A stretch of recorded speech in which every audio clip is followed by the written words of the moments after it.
The war, I think. The Russian invasion in Ukraine. The war in Ukraine. Hurting civilians. The soldiers misuse their power. I think genocide. Oh, many. Death, a lot of economy issues. I think the mental aspect is the biggest thing, because a broken down building, you can just build it up with new bricks. Focus on military targets. Not attack civilians. Not to, again, hurt innocent civilians. Try to show the human side of being a soldier. You can refer to the UN Human Rights Charter, for example.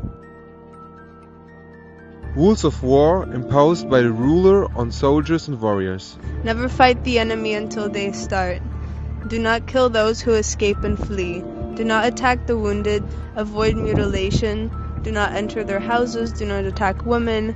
And do not insult anybody. Whenever you reach the headquarters of the enemy forces, do not break veils. Do not enter houses. Do not take any of their properties. Even if they insult your honor and your righteous people. Do not cheat, do not mutilate, do not kill children, women and elderly. Do not cut down or burn fruit trees. Do not destroy a house. Do not slaughter sheep and cattle and livestock except for food. Do not attack farmers. Do not take their children captive. Do not beat the wounded. Do not chase the fugitives. And whoever goes home closes the door is safe. Do not fight anyone except those who are fighting you. Do not cut down a tree unless you have to. Do not kill the monks. Do not kill merchants, envoys, and captives. Do not spread poison in enemy's territory. Well, maybe World War II, I guess. It's at least a couple 100 years old, but it might not be. Between First and Second World War? I don't think it's the United States. Perhaps France. Maybe it's from the Bible, I have no idea. I guess France? That's maybe US. I don't know, maybe Europe? Fair, kind of? You need to be human. You need to be empathic towards people. I imagine that this is a fairly educated individual, that they have thought long and deep or perhaps studied the consequences of war. He needs to be patient and he needs to be honest. Still care about people. Searching for peace instead of conflict. Humble. But I find it difficult to imagine an individual.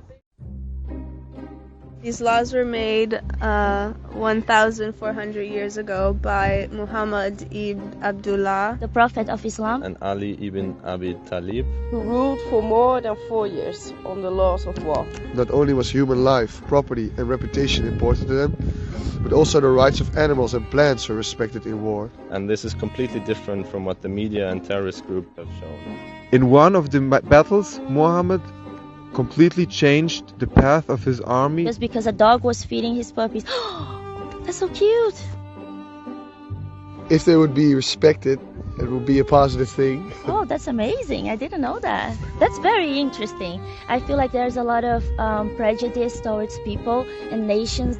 he really cares about like civilians and animals and plants, and that is kind of rare, especially if you think about war today. If you have a dispute with someone and you can solve it in in a way where your environment does not suffer as much, that would be the best way to go.